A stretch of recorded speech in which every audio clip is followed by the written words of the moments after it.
to build on the millage that was passed a couple of years ago. So just to kind of set some groundwork here today, our agenda looks like just kind of at the front end, defining what we mean by transit. There's lots of different ideas and definitions out there that can be used to discuss what transit is. And so we just want to get all on the same page and start using the same terms as a group here. Then we'll cover kind of what's new with transit in Oakland County and talk about how the millage is impacting what transit looks like in our county. And then Sean and Danny will share some lessons learned from Smart's perspective in terms of both demand response and fixed route transit and things that we can both be working on better to improve transit in our county. And then finally, just kind of talking through some ways that we can partner moving forward. So without further ado, let's hop right in. So what do we mean by transit? I've got a lot of different pictures here to kind of showcase the various forms of transit that we have in the. It's a very diverse service, and so let's kind of define some terms. There's four main modes of transit that I want to focus on today. The first being community transit, and that's pre-booked door-to-door or curb-to-curb service within a designated area. And so these are services like NODA, WODA, OPC, smart communities in the smart service area have their own community transit providers that kind of usually take people to and from senior centers or stuff like that. So that's one form of transit that's very point to point. The second is micro transit. This is the Smart Flex service that operates in specific zones throughout the county. It's an on-demand app-based rideshare service that operates a lot like Uber and Lyft, and it has pickups and drop-offs at locations that are assigned specifically by the technology to kind of optimize vehicle routing and enable basically right when you need it for your ride to be hailed. The third type that falls within the demand response category is ADA paratransit. And this again is pre-booked curb-to-curb service, but its pickups and drop-offs are limited to locations within a 3/4 mile boundary of bus stops. And so it's really a complementary service to the fixed route network. And it's meant to be used by those who are unable to use the fixed route network due to a disability. Riders of this service must have ADA certification. And finally, kind of the backbone of our transit system here in Oakland County is the fixed route network. And so this service is schedule based and pickups and drop offs are at designated bus stops that are designated by those nifty smart signs and posts. So these are the different modes of transit, and we'll use these terms throughout the presentation today. I also wanted to address some terms that are related to pickups and drop-offs that these different services use. I mentioned door-to-door service. So this means service where the driver physically assists riders getting between the door of their origin or destination and the vehicle. Virtual stop-to-stop. This is specific to microtransit. And again, the technology itself assigns riders to a location that they can walk to or from their pickup and drop off destination to keep vehicles on the most efficient route. So it's different from door to door in that the vehicle doesn't go directly to the location. It kind of requires people to walk to a specific location so that the vehicles can stay on that optimized route. Curb to curb is also slightly different than door to door. The driver does not physically assist the rider in getting between the door of their location and the vehicle. It requires the rider to make that last mile walk. And then finally, I think we're all pretty familiar with bus stops. Those are locations that are marked with a signpost where specifically fixed routes can pick up and drop off passengers. So again, these are more terms that we'll use throughout the presentation today. Just wanted to make sure that we're all on the same page with our definitions. So to go into a little bit more detail, community transit, there's a lot of different providers throughout the county. It's probably the most diverse service that is offered. In the bullet points on the right here are some of the different providers throughout the county. There's the Smart Connector service where folks who live within the smart service area can use service regardless of ability or age. The Smart Community Partnership programs, different cities have their own, including Birmingham and service. NODA, WODA, OBC, and People's Express also fall within this category. So in terms of geography, this is who our community transit providers are. We have NODA in the northeast part of the county, WODA in the northwest, People's Express in the southwest, and then Smart in the southeast. OPC a little bit on the eastern edge of the county. So just in terms of geography, this is where our different community providers typically operate. And then once again, those community partnerships within the Smart service area fall within those specific cities within their service area. In terms of microtransit, this is very zone-based, and there's 3 different smart zones, or smart flex zones within the county, and those are in Pontiac and Auburn Hills, Farmington and Farmington Hills, and then kind of the Troy, Clawson, Royal Oak area. And finally, where is the fixed route and ADA paratransit service area? This is our current fixed route network. The black lines are what was existing before the transit millage. The green lines are the extensions that were added in September of 2023. And we also have some new planned routes that are on the way. Very excited for those. The first is kind of the new Rochester Hills route coming online April 22nd of this year. And then the blue line, that's kind of the M59 Highland Road route that's coming online in June of this year. The ADA paratransit, once again, is that kind of 3/4 mile buffer area around the stops where folks who cannot use the fixed route network can get to and from destinations there. So I'll stop talking for a minute and give you all a chance to kind of let us know who all is listening today. I think Kristen's going to pull up a poll here that asks, what public transit service area do you work in? And I have a map here kind of for reference.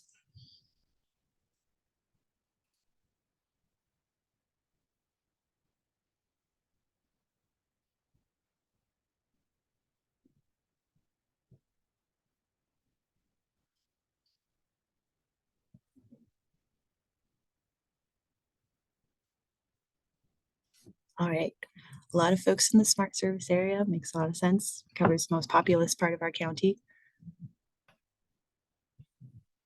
And actually a lot of folks who aren't in Oakland County. So welcome, glad that you're here today.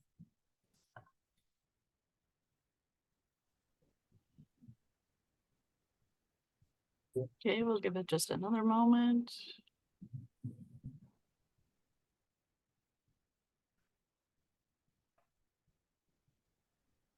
Awesome. Thank you. This is helpful to know who our audience is. So I'm going to move on to our next section, kind of talking about what's new with transit in Oakland County. So back in November 2022, voters passed a countywide transit millage, and I'm sure many of you are wondering, what's been going on? What are you guys doing with this? So just to kind of share a little bit about what transit was like in our community before the millage. It was very disjointed. There's a lot of providers doing a lot of different things that weren't necessarily coordinated. And what made it very confusing for riders about how to get from point A to point B, how to pay, how to book. And so a big goal of what we're working on and have been working on for the last year-ish is really making things more coordinated and a more seamless transit system. So beforehand, there were some communities that had no transit whatsoever, and some communities only had service for seniors and people with disabilities. Many of the community-based services had limited service areas, and folks within those communities could only get to destinations basically within their specific community. And there was a disconnect between transit providers. There were also varying fare structures, hours of operation, and other operational characteristics that, again, made it confusing and uncoordinated when trying to make a trip across the county. So what we're working on now as the transit division, and I'm sorry, I forgot to introduce myself. So I'm Sarah Lugpakan. I'm a principal planner for the transit division. So we work within the economic development department alongside planning to implement the goals of the millage. And we're working towards all communities being covered with general public service. So not just service for seniors and people with disabilities, but folks anyone who needs transportation being able to ride transit service. We're also expanding service areas and coordinating services amongst the different transit providers and working towards more unified fare structures and hours of operation so that no matter where in the county you live, you're understanding where and when transit service is available to you and are able to make those connections to other parts of the county. Today, this is what our system looks like. Got a preview of that in the first few slides. And just to give you an idea of what this means in terms of kind of the expansion and the work that each of these transit providers have been doing over the last year, I wanted to share some statistics. So from 2022 to 2023, the demand response providers gained 40 new vehicles, at least 163 new staff, and took 24% more trips. Microtransit in particular in our county grew fairly significantly, with 43% more trips. So this is massive change that's happened just in the course of the year and has a lot of implications on, your communities and your riders. Fixed route has also grown a fair amount. There have been at least 96 new drivers that were hired last year, 3 routes that were extended again, those green lines on the map. 68 new bus stops were added. That's a lot of concrete being poured and a lot of posts going in the ground, and 8% more trips as well. And so what all this means for today's discussion, it really kind of brings the question to the surface. As transit service is enhanced and expanded, what can your community do to accommodate more riders and more transit vehicles? So with that, I'm going to hand it over to Danny Whitehouse at SMART to talk about the demand response. Thank you, Sarah. Good morning, everybody. As Sarah mentioned, I'm Daniel Whitehouse. I'm SMART's Vice President of Paratransit Non-Demand Services. So at SMART, I oversee the demand response program that SMART initiates. I also oversee our paratransit department, including the ADA eligibility process, as well as our microtransit or SMART Flex program. So all 3 of those entities all fall under my scope. And my goal is to make sure that we deliver service in the best format that we can throughout the county. So when I talked to the county about this presentation, I really wanted to focus on how we continue to grow public transit in Oakland County and in the Metro Detroit region as a whole. We started to talk about some of the logistical issues that we encompass or encounter, not just at SMART, but with NODA, WODA, OPC, PACS, SMART's other community partners, TOSS, Next in Birmingham, and various others. And there seemed to be a lot of common themes that we came up with. We're going to talk about a few of those today. We're going to start by talking about how significant is demand response in our region. So last year, as a whole in Oakland County, we provided over 240,000 rides. And this is just focused on those community-oriented trips. Our fixed route ridership has a different number, but we're talking origin to destination, curb to curb trips, we're looking at over 240,000 just last year alone. That's going to continue to grow as more attention is put on transit, as more riders are learning about services, as the population continues to age, and as we move into new regions and riders get familiar with this or move into Oakland County because of the increase in transit, we're going to continue to see these numbers grow. So why is demand response and ADA paratransit so important to the region? Well, simply, it increases the independence of riders. So we have a very broad ridership group that uses demand response. We see seniors in various communities who have given up or are unable to drive who use it. We have a large disabled population who is unable to drive and who depends on this to continue their independence. We see trips on a daily basis for a variety of reasons.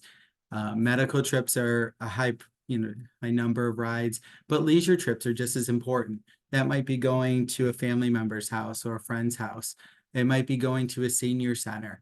It might be just growing shopping. So anything to get people into the community, to keep that independence, to keep that healthy lifestyle. That's the goal and significance of demand response throughout the region. So to do this, we use a number of different vehicle types, and we're going to talk about what the benefits and negatives are for these vehicles. So first, we'll start with the smaller vans. We see these a lot in our microtransit, where we're using Dodge Caravans or Chrysler Town & Countries, Voyagers. They're smaller vehicles. They are able to fit into a variety of different regional schematics. So parking lots, sometimes down dead-end streets that have a cul-de-sac at the bottom. So these vehicles are very nimble. Unfortunately, though, they aren't designed for high mile. So we see a lot of turnover in these, and that can ultimately cost transit agencies and the county a significant amount of money in replacements and maintenance costs. So as you can see here, to have an operator operate this vehicle, we only need a chauffeur's license. There is a reduced capacity on these. So when you add a wheelchair, it can alter the design of the vehicle and can reduce the seating availability. And so with a wheelchair, you're looking at roughly a wheelchair and then 3 additional seats, but without the wheelchair, you could go up to about 5 seats. The turning radius of this vehicle, and we're going to talk a little bit in a few minutes about why turning radius is so important, is about 20 feet in for this van. As we move to a more larger van size, we are looking at, Sarah, if you can move the slide. So thank you. So these are more your traditional Ford Transit vans. And these are coming into the region a lot more. Smart is for the first time implementing these in our directly operated fleet. And we did this for a few reasons. They are smaller. They have a smaller turning radius. They are lower to the ground, but they're also shorter. And that will allow Smart and the communities to access a greater number of facilities or parking lots than we have in the past. They also come with a reduced capacity. So with a wheelchair accessible vehicle, we can fit up to 7 passengers. If we don't have a wheelchair within that, we can carry up to 9 passengers. Smart has brought about a number of these vans that are coming into service over the next few months. And one of the things that when we looked at this, what we did was put the wheelchair lift on the side instead of in the rear. This will allow for greater safety of operators as well as passengers. And now that that configuration is available, it will be the standard as new vehicles are ordered by Smart for not only itself, but for the community as well. And so we are starting this year with 19 of those vans that should, like I said, be available probably in the next month to 2 months. And we're looking at how this is really going to open up our ability to provide quality service throughout the community. So the last vehicle that we use for demand response is a traditional cutaway vehicle. So these tend to be F-350s or 450s with a modified chassis and a cutaway body. These vehicles can range from 23-foot vehicles to 29-foot vehicles and have passenger seating capacities of either 13 or up to 20. So they require different licenses depending on the size of the vehicle and the number of riders. If the vehicle handles less than 16 passengers, then a chauffeur's license is the only requirement. If the vehicle handles more than 16 passengers, then a CDL is required. And that's significant as we look at recruitment efforts, not only for Smart, but also for the communities in the region. We have found at Smart and throughout the communities that recruiting with a chauffeur's license requirement is much easier than recruiting with a CDL requirement. There's different steps that have to be taken. There's longer training. There's different costs associated with each license. And so as Smart has moved to the chauffeur's license, we've seen our applicant pool skyrocket. And we've seen a lot of improved training abilities coming in with the chauffeur's license. So this is a very exciting change that we've seen. All of these vehicles that Smart purchases, if it's a van or a cutaway, will all be wheelchair equipped. This is important for us to ensure that we can deliver service without any barriers. And so one of the main processes that Smart has always maintained is that every vehicle we purchase will have that wheelchair ramp. These vehicles, these vehicles do have an increased turning radius. So as we looked at the previous vans, the turning radius was about 20 feet. The cutaways come with a larger turning radius, 23 feet and greater. And so that can limit our ability to go into certain parking lots or apartment complexes, as well as you can see the height of this vehicle is over 11 feet. So that also has to be considered as we move into different areas within the region. So with that, Sarah, if you can move to the next slide. So this is a parking lot that is actually in Oakland County. And this is a dialysis center that sits on Lasser Road north of 10 Mile. And as you can see in the parking lot, it is not conducive for a transit vehicle to pull in without having to back up. So some of you may ask, well, why is backing up a problem? As you saw the designs of the previous vehicles, there are a lot of blind spots. And so the only safe way to back these vehicles up is to have a spotter. And a spotter needs to be someone who is trained with the proper hand signals and available to operators. As SMART and its providers are servicing the region on a daily basis, we are accessing hundreds to thousands of different locations. And the ability to have a trained spotter at all times at all these locations is one that is not logistically or financially feasible. And so one of the main reasons for me being here today is to start to work better with the communities and the county on how can we identify new and existing properties and make them more transit friendly. So in the parking lot that you're seeing in front of you, what SMART has to do when delivering or dropping off and picking passengers up from this facility is two things. One would be accessing the parking lot to the south. Unfortunately, in this case, that's a private business that is not comfortable with people being let off in their parking lot and assuming the liability of them having to traverse into the facility. So without the usability of that parking lot to the south, what SMART is forced to do is pick up and drop off dialysis patients on Lasser Road. As mentioned, it would not be safe, and there's no logistical way for a SMART 23-foot vehicle or 20-foot van operated by either SMART or the community to safely come into this parking lot and make a U-turn without backing up. So unfortunately, at this point, as I mentioned, what we are doing is picking up and dropping off on Lasser. So Sarah, if you go to the next slide. So about a year and a half ago, SMART found the same problem at a dialysis center in Romulus. And when we met with that facility, we found that they had the ability to block off parking spots for SMART within their lot. And so as you can see at the bottom part of this picture, there are a number of parking spots that have permanently been blocked off. This allows our operator to pull into the parking lot and make a U-turn in one motion without backing up, and allows us to pick up and drop off within the same parking lot.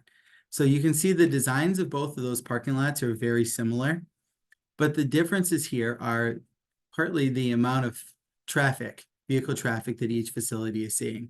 The location in Southfield sees a heavy vehicle traffic, where the location in Romulus had a little bit more flexibility.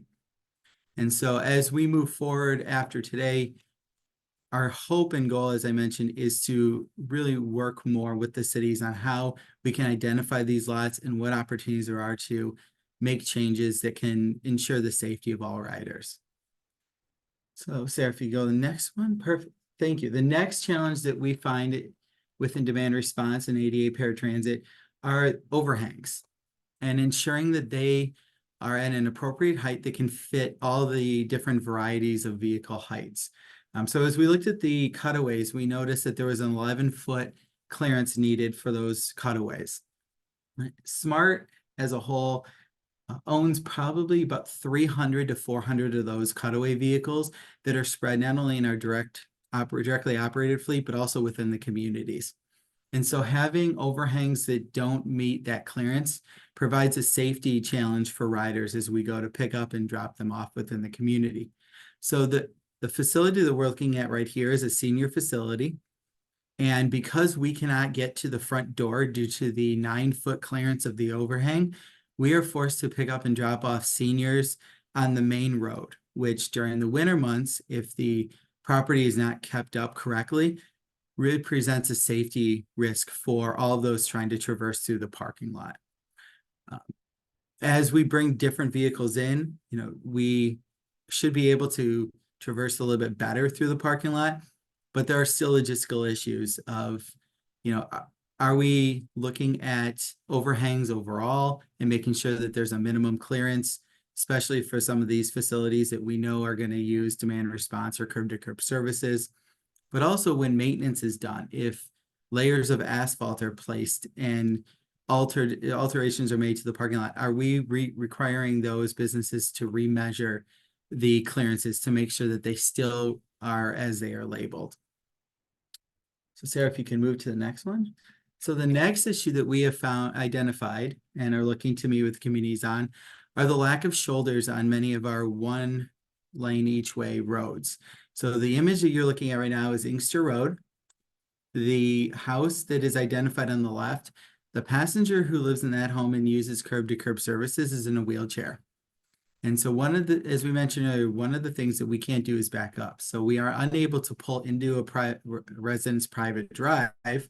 And so in this instance, any vehicle that we use must sit in the lane of travel on Inkster Road with a lift deployed. So that lift is going to be deployed to load the passenger onto the vehicle, as well as to unload them when they return home. There's significant safety risks here, as any vehicle approaching the vehicle does one of two things: waits for SMART or a community partner to load or unload the individual, or a rider may elect to go around the public transit vehicle, which obviously can create some safety issues as well, not only for those individuals, but also for the vehicle, for the driver and the passenger being loaded. And so one of the topics here that we are looking at is, are shoulders or pull-off areas able to be part of the minimum requirement for these types of roads? So Sarah, if we can move. So one of the next scenarios that we've also identified are dead-end streets. So as we looked at the turning radius that's required for these vehicles, we also identify that dead-end streets present a large challenge for our population. So in this photo, you can see that the house that's labeled towards the end of the block is also a rider who's in a wheelchair. Now, due to this, and due to the inability to have a cul-de-sac at the end of this road, this passenger has to make their way up the road and meet either SMART or the community partner at the corner. And so there's a few challenges that lie here, especially in the winter. Are the sidewalks kept up, not only by that homeowner, but every homeowner that they have to cross in front of to make their way to the corner? If they're not in a wheelchair, if there's a senior, somebody with a disability who's ambulatory, the safety risk still remains the same. Going this long with uncertainty on how the sidewalks are kept up really presents a lot of safety risks for the rider. Sarah, we'll go into the next one. So the next challenge that SMART and the communities face are unpaved roads or unmaintained roads. Now, these aren't don't present as much of a safety risk as some of the other scenarios, but this scenario creates more of a maintenance and cost issue for SMART. These roads that are unpaved and unmaintained add additional wear and tear into our vehicles, which decreases the useful life of them, increases the maintenance costs, repair costs, but also puts vehicles out of service for longer periods, which then can have negative impacts on how many rides we're able to provide to riders within our region. And so, SMART is hoping to team up with, again, the community on, identifying these roads, and are there opportunities for consistent maintenance schedules of these roads? Or, is there alternatives that we can look at within the region to ensure that we are operating these services at the most cost-effective manner, that we're preserving our vehicles as much as possible, and able to deliver service to the best quality for our region? So with that, I thank you for your time. My contact information is at the end of the presentation, and I look forward to speaking with anybody about how we can continue this conversation and look at some of the logistical issues that we've discussed today. So thank you, Sarah.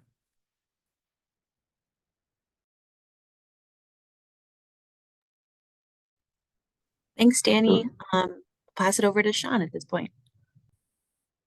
Good morning, and thank you, Sarah. My name is Sean Stayschool. I'm a schedule writer at Smart Bus.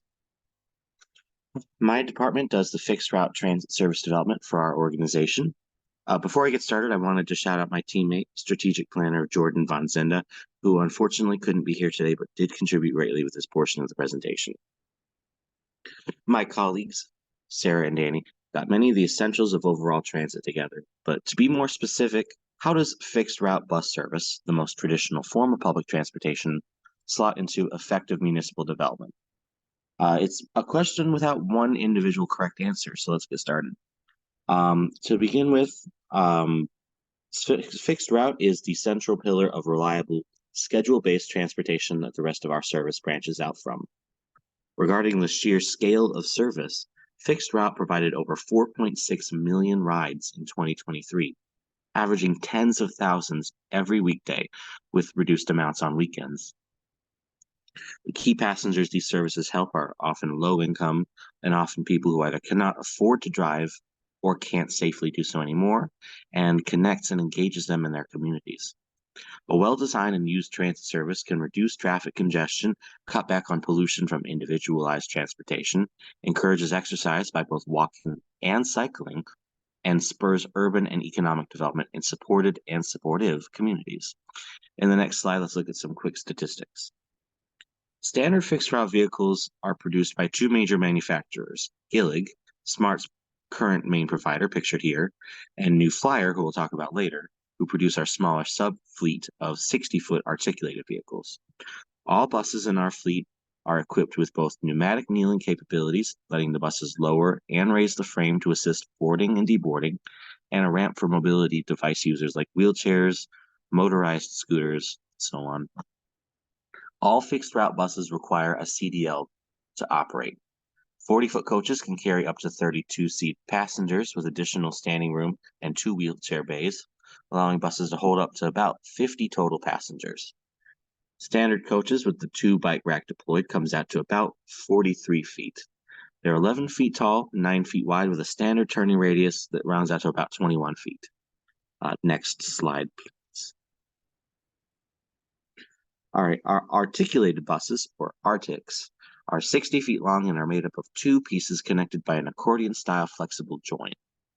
These buses usually have a 3-foot extendable bike rack as well, coming out to 63 feet when deployed. ARTICs are also equipped with kneeling and ramp deployment capabilities, but can carry up to 80 passengers in a mix of standing, seated, and wheelchair-secured positions, as well as 2 bicycles. Some models have 3 bike racks, but Smart prefers the more secure 2-bike setup. The turning radius is very similar to the smaller 40-foot vehicles due to the accordion joint.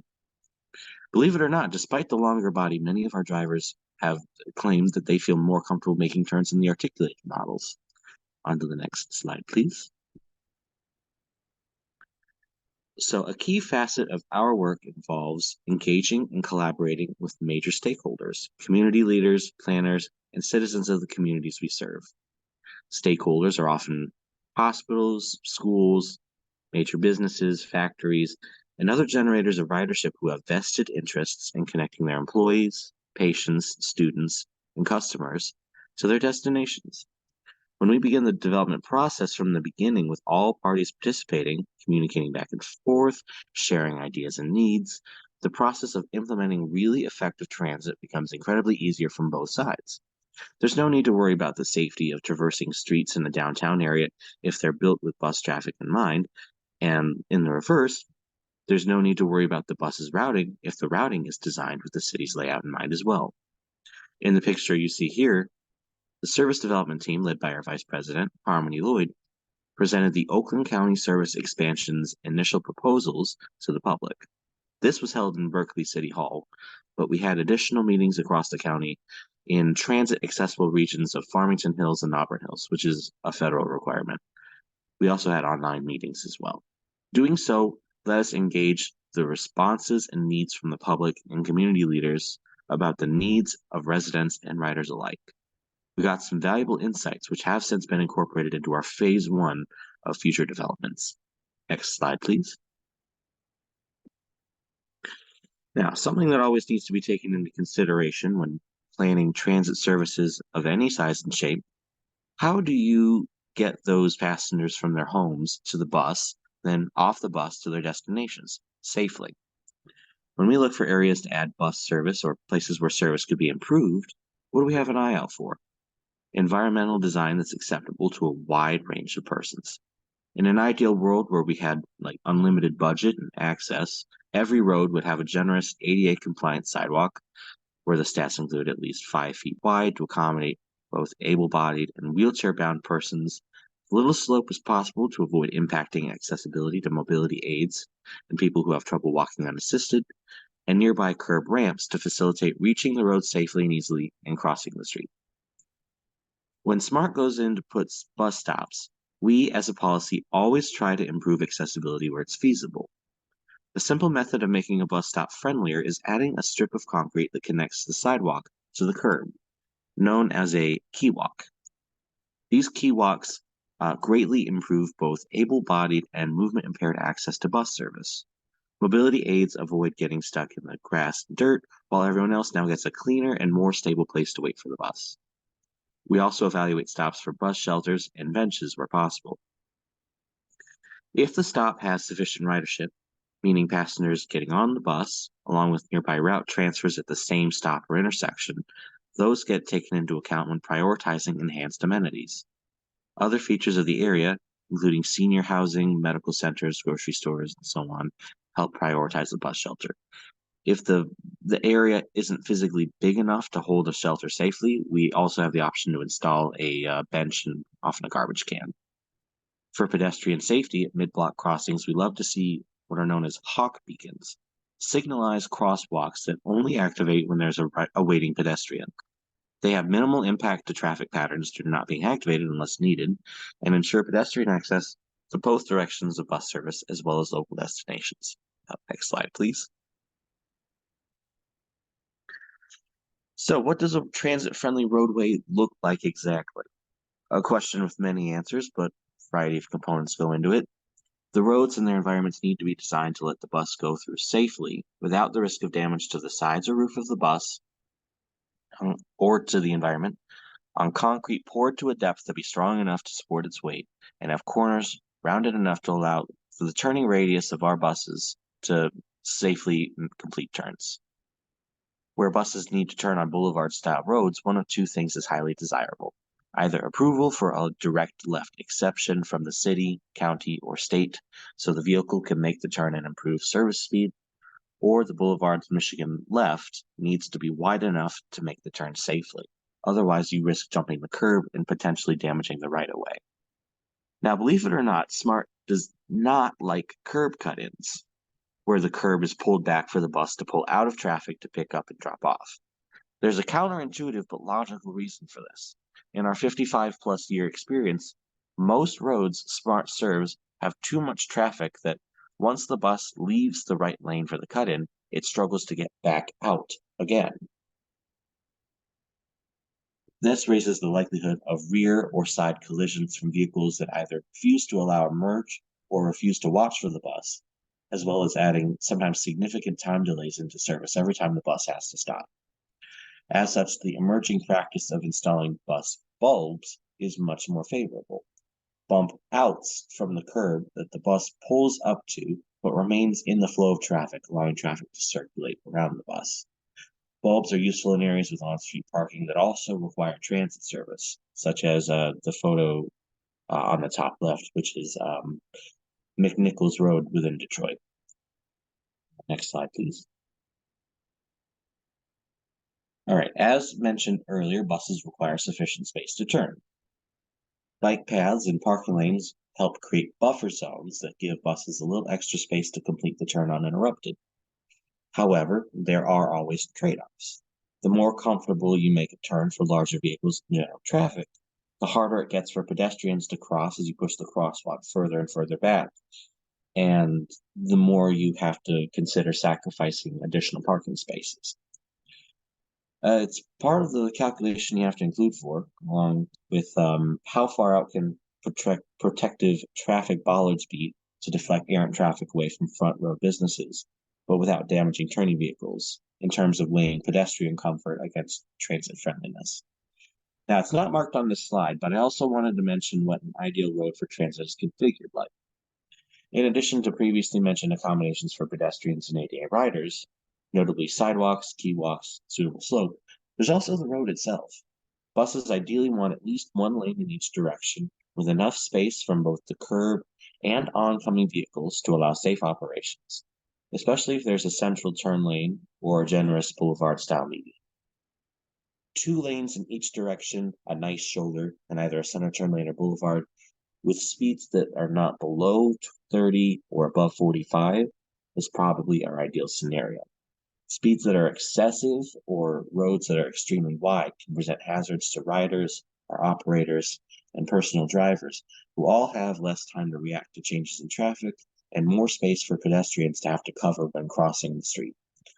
Similarly, excessively low speeds can increase the resources and costs of providing service, being that time is money in transit, and the longer the time it takes to complete a trip, the more drivers and buses you need.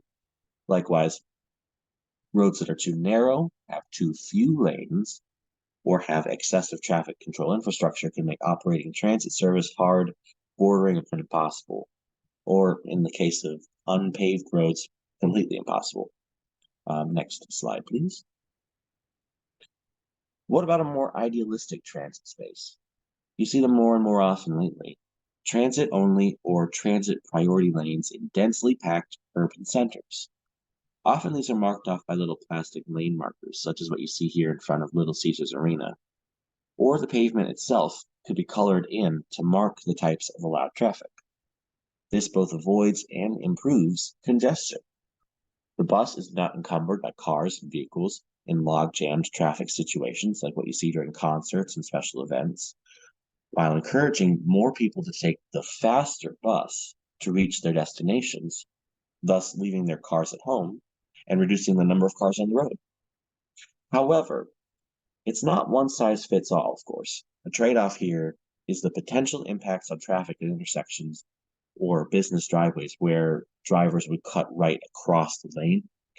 In some scenarios, like what we saw back during the streetcar era, you could have either the bus-only lane in the far left lane or built into its own entirely separated grade lane.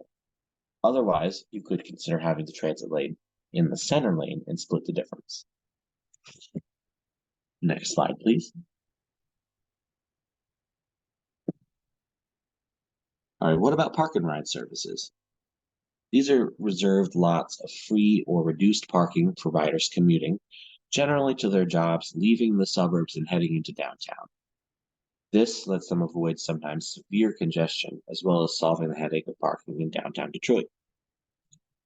SMART collaborates with MDOT, various cities and townships, and regional stakeholders to reserve the lot space, maintain the space, and improve comfort for commuters with real-time arrival signage, shelters, garbage cans, even benches and lights. Everyone loves a relaxed solution to a messy problem like parking and commuting, and the more SMART gets to partner with municipal partners, planners, and leaders, the easier a job we can manage to provide those solutions. Next slide, please. Oh boy, one of the great omnipresent challenges to transit providers the world over, but especially here, is assuring layover space. This is even more of a challenge to transit providers than park and ride lots. Not every bus needs a park and ride lot, but every route needs usually at least 2 layovers across the routes. Operators have to have a safe space to end the route, pull the bus over for their break in between trips, turn around, and restart the route in the opposite direction. Bathroom access is a must. We can't argue about that because it's an agreement we have with the unions that operate our transit services. Anything additional like vending, food, good lighting is definitely in the ideal. Transit service development work with municipal leadership, local businesses, and community organizations to secure each and every layover location. Now, what a layover looks like could be any number of things.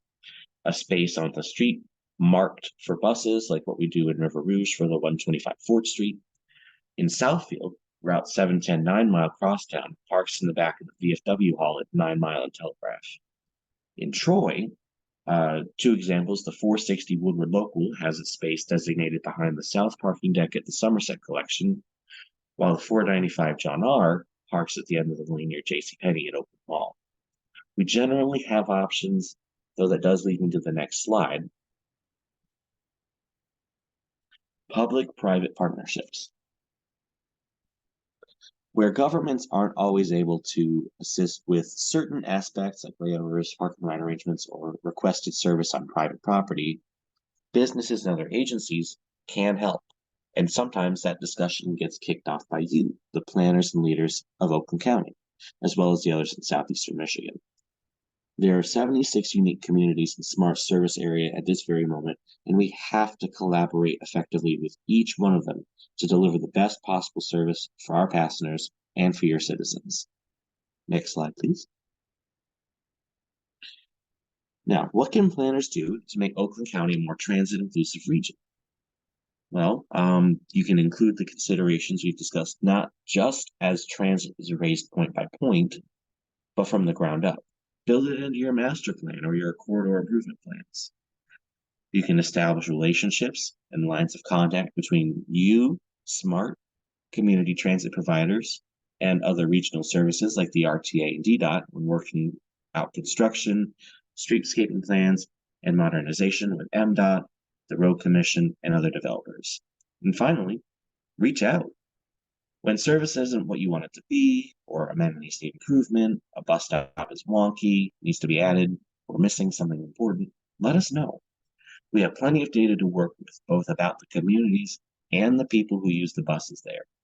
Our service development team works together with bus operations and community leaders to provide the best service we can, and every tip we get helps.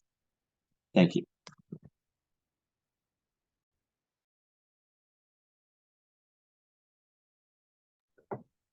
Thank you, Sean. We're going to move on here and hopefully get a little bit more engagement from you all.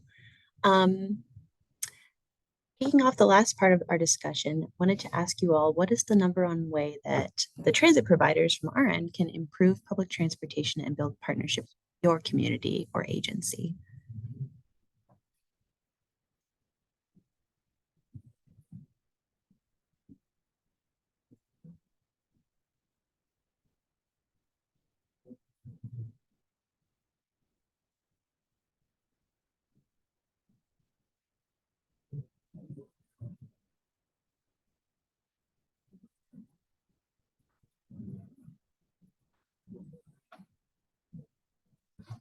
All right, looks like improving service is near the top here, but there's a lot of different ways that we can be working with you all. Okay, we'll give it just another moment.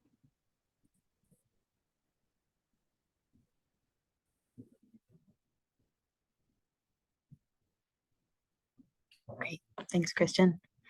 This is helpful feedback. We'll definitely keep this in mind as we move forward.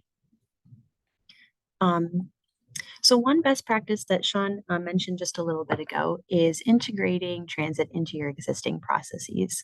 So that could mean anything from site plan reviews all the way until maintenance. If there's any hill that I could die upon, it would be the maintenance hill. This is something that I think often gets overlooked when it comes to transit access and making sure that riders are able to get to and from bus stops and also to and from their locations if they're using a demand response service. And so the more and more that you can be thinking about and integrating transit into these existing processes in your community, the more we will all benefit.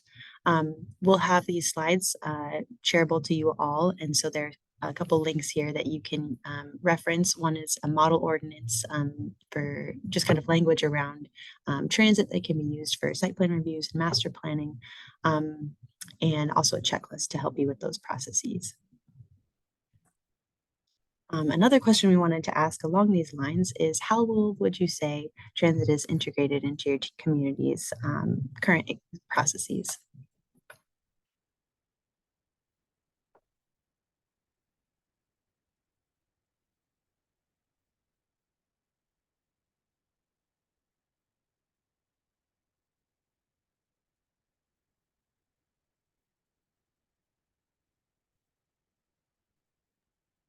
Yeah, we'll just give it another moment.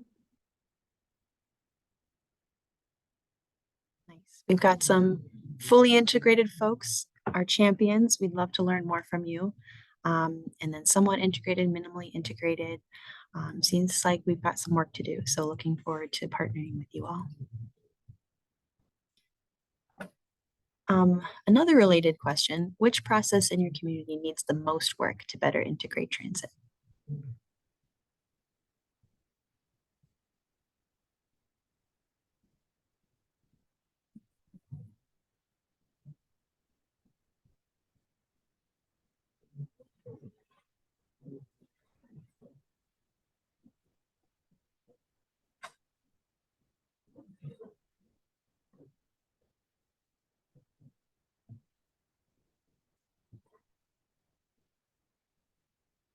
Okay, just another moment.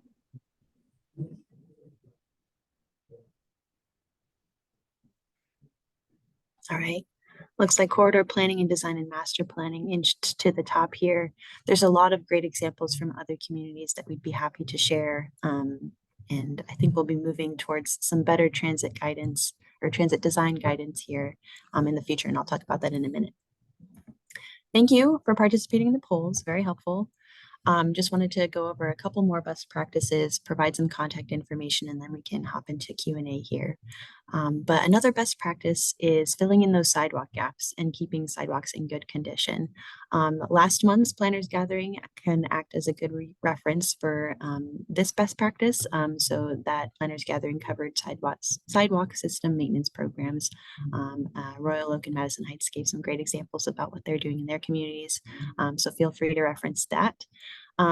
You're probably thinking, okay, yes, we definitely want to fill sidewalks, keep them in good condition, but how do we fund that?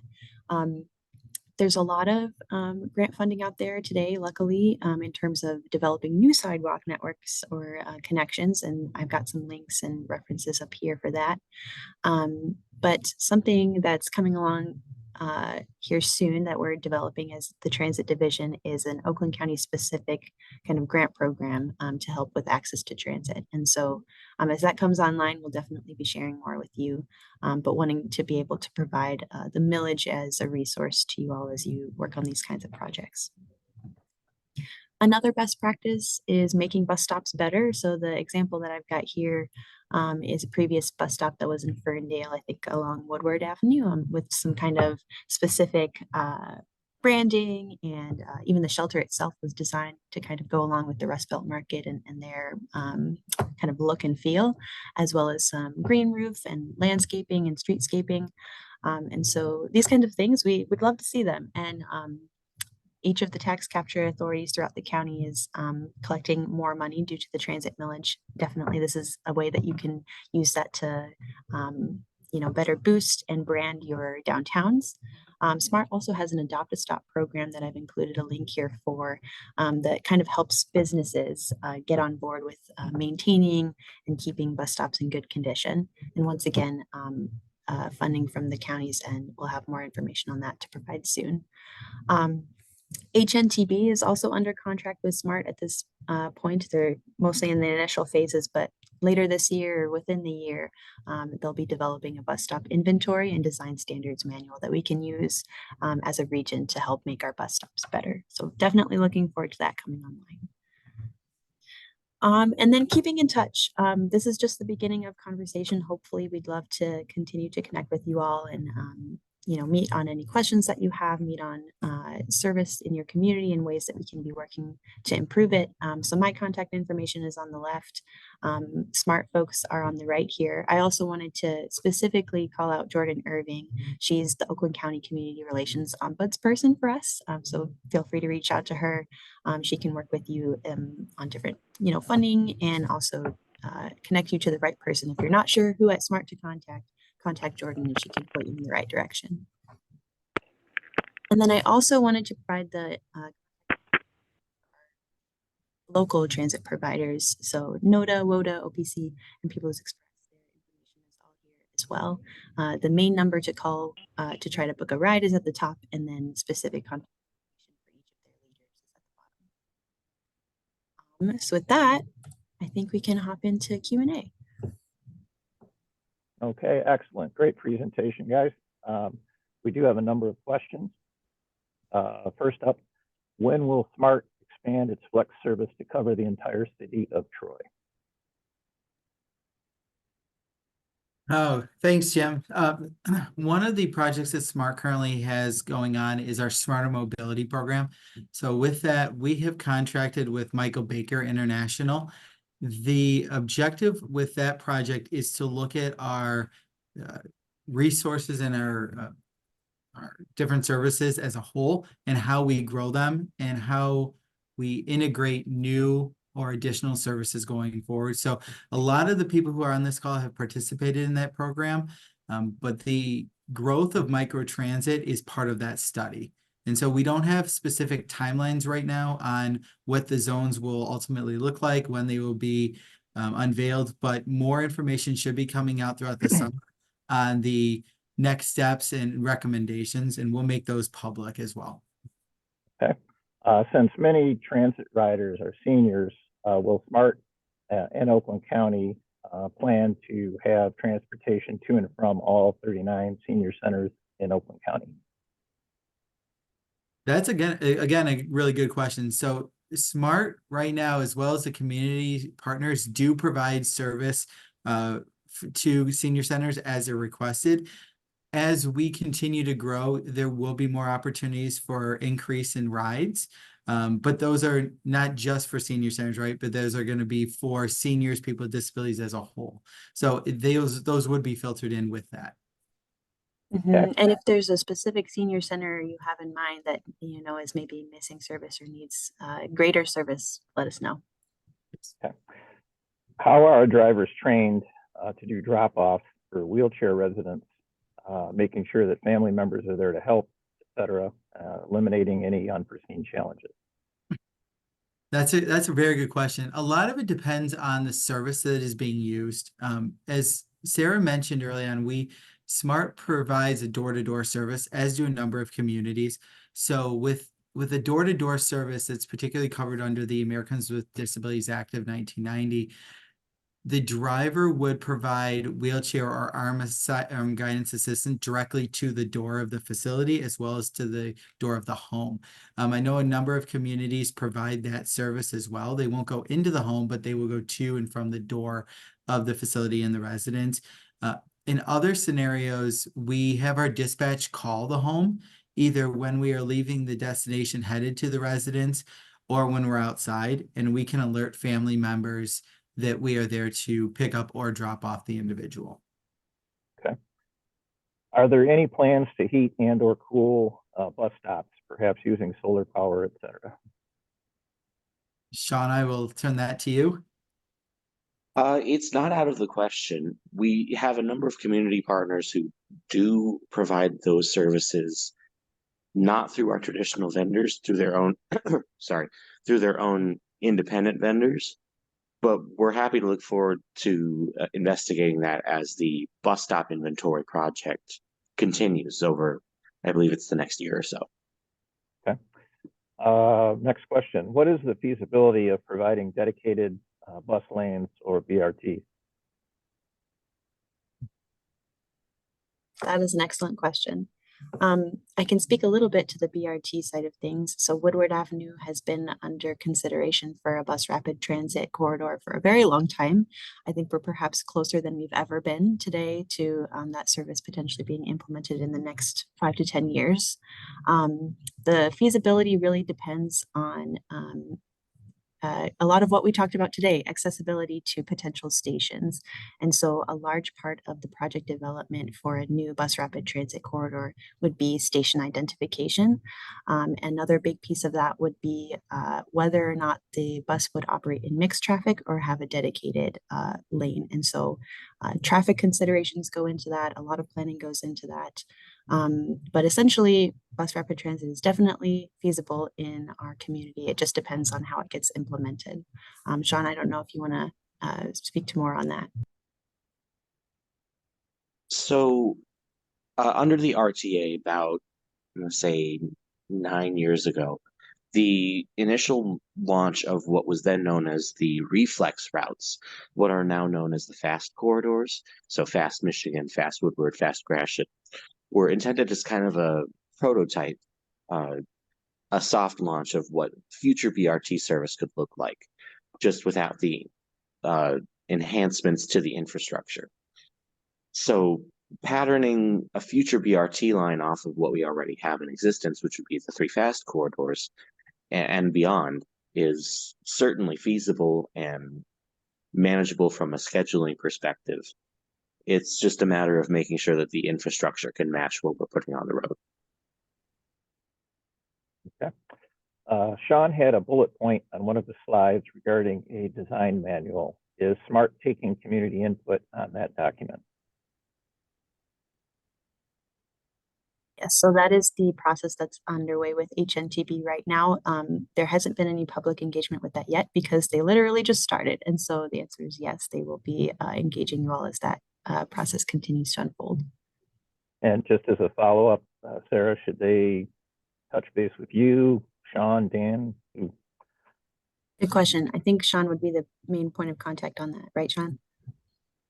Yeah, me or Danny Whitehouse. I think we're both good. All right. Has there been any discussion with local parks? Yes. Sarah's nodding. Yeah.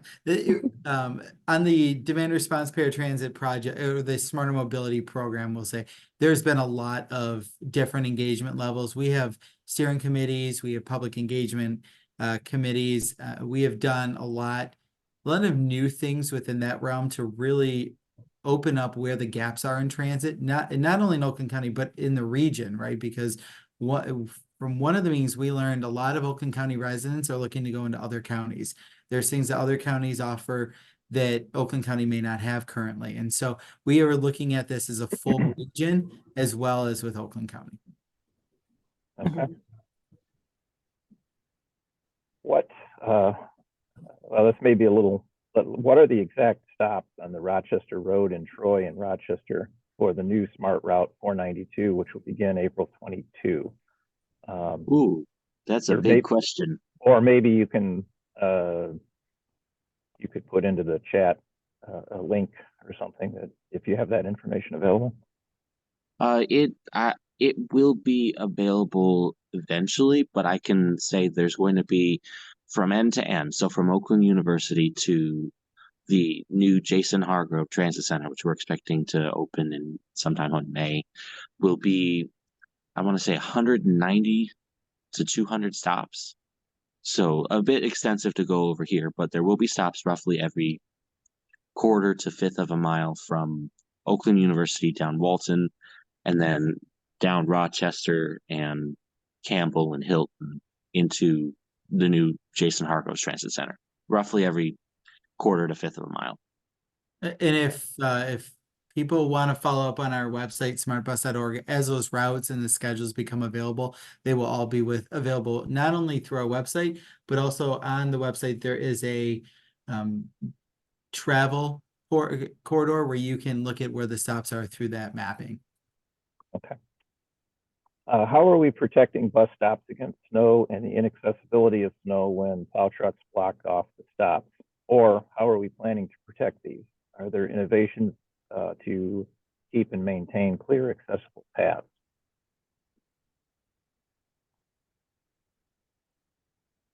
Sean, that's going to be on you as well.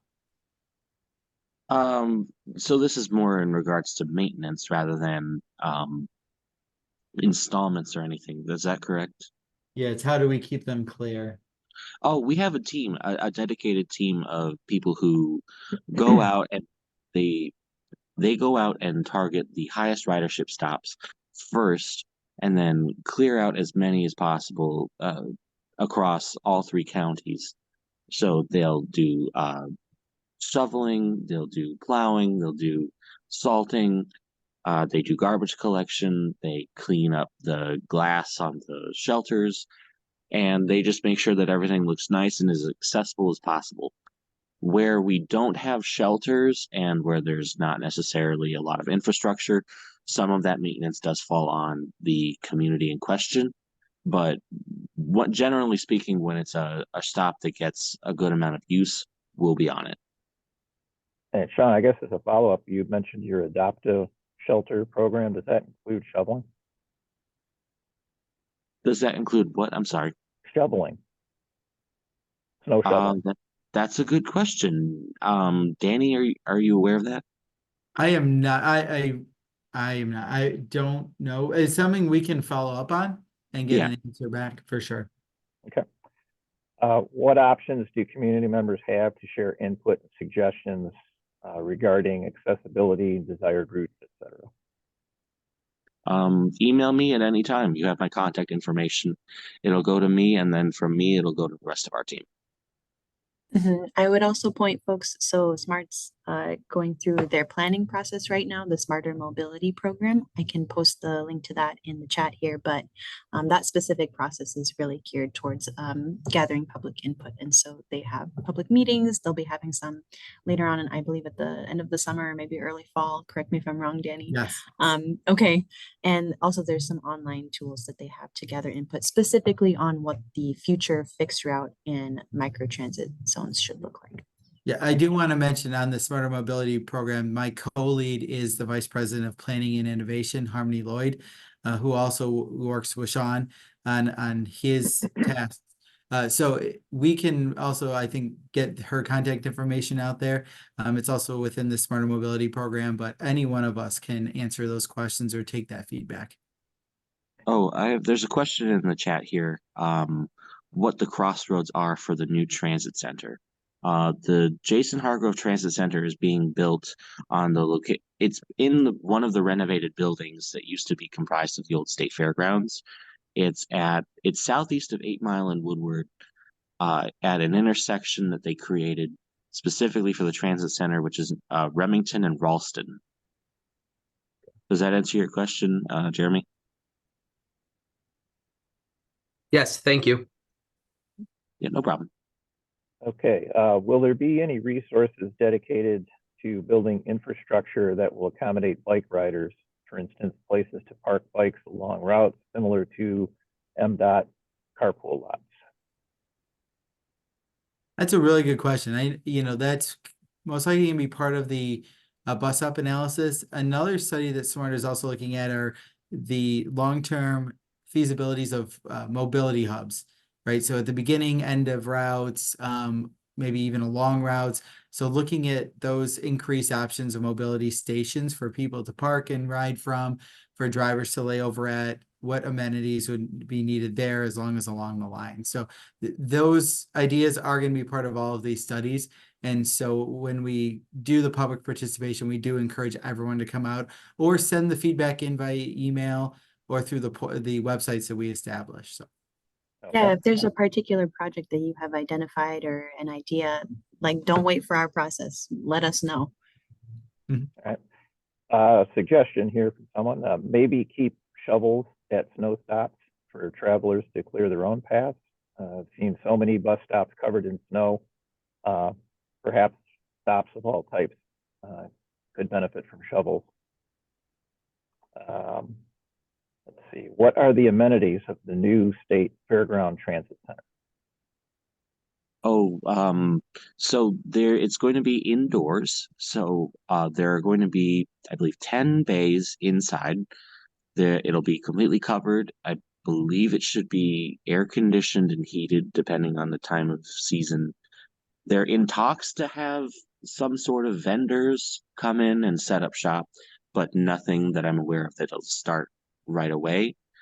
As for some of the other stuff, the facility is being finished right now, so those will be more complete and able to answer closer to the date it opens. And that actually is the next question. What is the timeline for opening of the new center?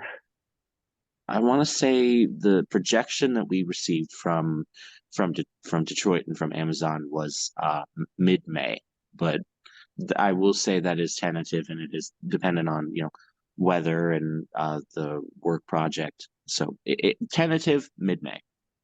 Okay. Please do everybody check your chat. Sarah's dropped a couple of links in there that you might find of use. That's all of the questions I have. Sarah, Jim, Daniel, Sean, you got any? Or yeah, Jim, there was one more early on. What is the ADA ramp? Where is the ADA ramp and lift placed on a bus? So those needing a ramp for fixed route, what the vehicle will do is kneel. So by kneeling, we lower the bus, and then there is a ramp that the driver can deploy out of the front entrance, and that is how a rider would access a fixed route. The paratransit vehicles all will have a traditional lift that deploys and lowers to the ground, but for fixed route, it's a ramp that the driver initiates from their seat. Okay. Do anybody else have any direct messages? Keiko? I did have one. I think it's a great question. It says, I understand blind spots and backing up larger vehicles. Kind of looking for more clarification around where this rule comes from. Is it a law? Is it a smart policy? And it seems like dropping off folks on the main road creates more liability issues. Yeah, there is a law centered around those who have a CDL. So if you have a Michigan CDL license, you are required to have a spotter to back that vehicle up. The vans, even though some of them come with camera systems, still do not pick up everything. So the new vans that are coming into service, I put one in reverse, and while you do have a visible pane right behind the vehicle, it doesn't pick up everything. So as the vehicle starts to turn, it won't pick up things to the side of the vehicle, kind of like cars do, but this is a bigger vehicle with, I've seen more blind spots. So it is also a smart policy. And then I believe a number of communities also prohibit the backing up of vehicles for that liability reason. Okay. Kristen, did you have anything? Oh, you're muted. Nope, I think you covered them all. Okay. Well, thank you very much. It's been an outstanding presentation. Appreciate your time and effort, and wish everyone a wonderful day.